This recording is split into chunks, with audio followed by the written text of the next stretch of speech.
and welcome back to Wolf and Friends Gaming. Once again, I'm joined by my brother. So here again, we are doing another top 5. Top 5 third-person shooters. Recently saw our first-person shooters. Now this is for third-person gaming, obviously. So let's start off with our number 5. Game that probably a lot of people will know. Grand Theft Auto. The entire series, of course. A good game series if you just want to blow off steam. I mean, story, I don't know a whole lot about, because whenever I played it, I didn't play this campaign. Some people will complain, mostly adults, saying that this game encourages violence, but this is actually a more realistic game, which is about real-world fighting, so I guess you could say it's actually a video game that's as real as you can get. Plus, with their newest one, Grand Theft Auto 5, it's added in a better multiplayer, so you can have more online fun with it than ever before. How I used to play it was that I would go over to a friend's house with other friends, and we would just go around and cause a whole lot of damage to get our 5 stars. At times we would use cheats, because those were fun. Like zombies, chaos mode, flying vehicles. It was always funny to see flying cop cars if it wasn't attacking me.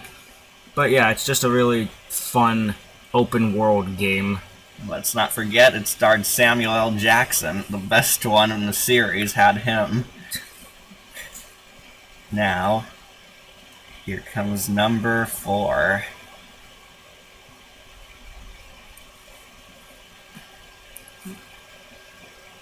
The classic adventure game Tomb Raider. Recently it's had its other installment, which was sort of a reprint, I guess you could call it, where it stars female protagonist Lara Croft, who is a badass, independent woman, except for this newest game, which people claimed. Original thing was on the N64, where it's basically just like Uncharted, only with Lara Croft. Story, I don't know, once again, sorry. I am misinformed on this. But I mean, a lot of people know it. I mean, she is very well known in the world. It's a classic game series that a lot of you would like and be familiar with. This is a fan favorite game that definitely qualifies on the third-person stories. Especially to male gamers. Number 3 is sort of a classic for me and my brother. Star Fox. The entire series, once again. Pretty fun game, I mean, for intergalactic game like Mass Effect. It stars a whole bunch of animal characters, which they all have comedy. Once again, it's on N64. The story behind it is you play as Fox McCloud, the son of deceased father James McCloud, who was also a fox. And you're basically just a space pilot with your army, consisting of Peppy Hare, Pepper, who's the admiral back on Quinaria, Falco Lombardi, Slippy Toad, your engineer, and Crystal, who came in the first one, Star Fox Adventures, which takes place on her doomed home planet where Star Fox has to save her. Of course, Fox and Crystal are a couple, but Fox will never admit it because of his shyness. But besides that, the game series as a whole has a great story, fun gameplay, and very entertaining villains. So it's like this, Star Wolf's team, consisting of Star Wolf in the center, Panther, I think was the Panther's name, and then Leon, the chameleon. There was another one, some pig, I don't remember his name. Pigma. Sorry. And of course Andros. Sadly I don't have a photo of Andros, but Andros was some giant monkey. With hands. Right. In Star Fox Assault, things took a more different turn, because instead of you fighting Wolf for the majority of the game, or Andros, it starts off with you trying to chase down Andros, and then finding some alien creature that Rob knows as the Aperoid. Comes out as a giant butterfly, and then from that battle you go on land to fight even more of them through a wide variety of vehicles and weapons. This game has a lot of fun, especially the ending to Assault, but in multiplayer, it's a very fun game. You can charge up weapons to kill people, you can get vehicles and charge those weapons to kill people, you can get the Landmaster tank to kill people, snipers, grenades, rocket launchers, shotguns, and assault rifles. Very fun game. Unfortunately, some people dislike the last game because of the ending. It has multiple endings, each with a depressing or a happy one. So the fandom has basically discontinued it from the main series as a whole. But still a great game in my opinion. Number 2.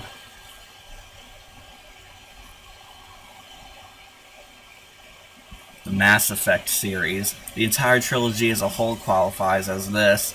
It's a very good game. You have fun playing it, and you get very integrated in the story as you play as Shepard. This game is appealing to both male and female gamers because you can change Shepard's gender to fit however you want to make the character. However, the custom appearances are not all that good. Trust us, you do not want to customize your Shepard. Most of the time you will be very displeased with how he or she will turn out. The main story in the first one is you're tracking down a rogue Spectre, which is basically a supreme space police officer that could break any law no matter what, just to get his job done. However, it takes a later turn where he is secretly working with an ancient species known as the Reapers. The Reapers wish to destroy all life because they think by destroying all organic life that the world universe actually will be very perfect and it will be remade in their image. And they kill it every 10,000 years, I believe was the cycle.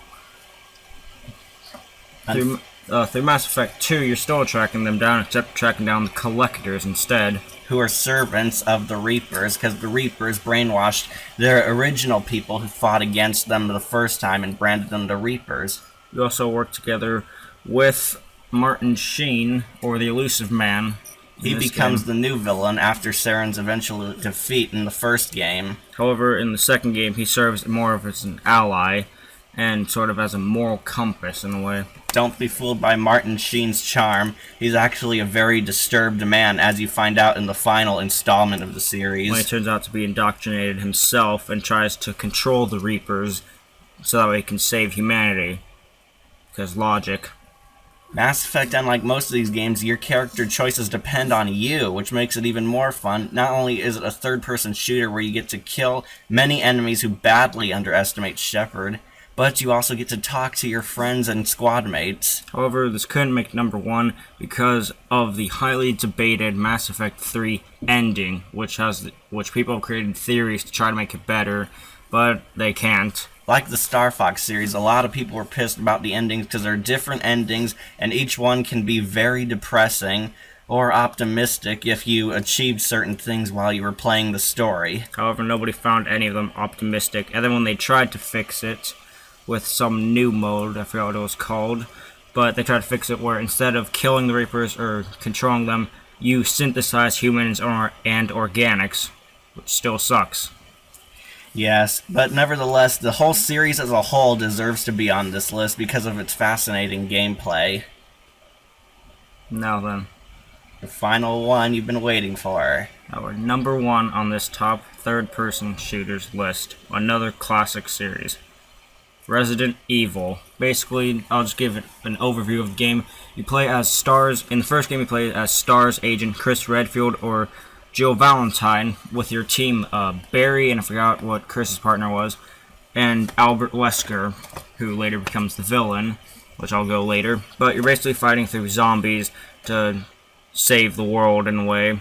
It becomes the C virus, the T virus, and I think at one point the G virus. I'm not sure about that one.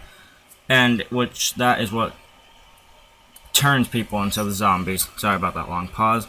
However, in Resident Evil 5, you go back to Chris Redfield, who has sort of quit the STARS because of his PTSD affecting him of Jill Valentine dying. However, spoiler alert, I hope most people have played it. Turns out Jill Valentine is alive and indoctrinated by Albert Wesker using some sort of chemical implanted on her chest right in between. Don't base the series on the movies. It's nothing alike. Yeah, nothing. Alice is not in any of the games whatsoever. Albert Wesker is a very hard villain. If he was real, he would become like what he wants to be, a god. He basically has the powers of Neo times 10. Wesker is the greatest villain ever on account of because he's better alone, unlike the other series villains which usually have thugs or flunkies watching their back. However, a lot of other people, like Resident Evil 4, which introduced a new candidate in it, Leon Kennedy, which he is going to some country in Europe, I believe, to find the president's daughter. I don't know why she was in Europe in the first place. It just seems like Taken all over again. But yeah, Leon Kennedy, he was also a badass, and also introduced Ada Wong, which sort of serves as a love interest, but not fully love interest because he doesn't share the feelings. A lot of people ship them together. Trust me, there's a lot of fan art on this. A lot of people think that Wesker, the villain of most of the series, is dead, but everybody knows he doesn't really stay dead. The gamers went all out and tried to show you by him dying in a volcano, but you can assume that Wesker might have a clone or something to back up somewhere to ensure that he will return someday. This game has also spawned separate other games that aren't sort of tied to the main ones, like Resident Evil Operation Raccoon City, which I've just recently read about, where you play as Umbrella agents going back into Raccoon City. Sorry. Try to find Dr. Birkin, Sherry Birkin's father from Resident Evil 6. You just go through a whole lot. Turns out one of your guys betrays you, and it's still a fun game. They all have multiplayer of some sort, but yeah. Resident Evil is the best third-person shooter we've ranked. So, now for our honorable mentions of these top third-person shooter games. Sadly, a lot of third-person shooters are good, but they weren't top 5 in our opinion. Gears of War series was a good apocalyptic one.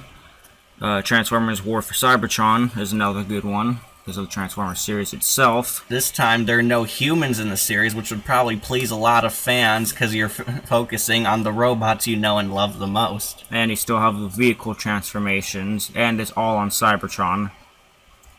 Metal Gear Solid, another great series. It went from horrible graphics to even better enhanced graphics and better story later. And then Tom Clancy's Splinter Cell, which is more focused around stealth like Metal Gear Solid, except you can either go through a stealthy way or a lethal way. Either go gun-ho or try to go around them. So, this concludes the top third-person shooters list. I'd like to thank you again for joining me here. Please post comments below, or like or don't like our video. Either way, we're happy that you've watched and enjoyed. If you want another third-person shooter to belong on our list, please post in the comments what favorite didn't make it. Also, for anything in the future, post what next top 5 list we should do. We will look at any of them in consideration and try to do it as fast as we can. Thank you for watching.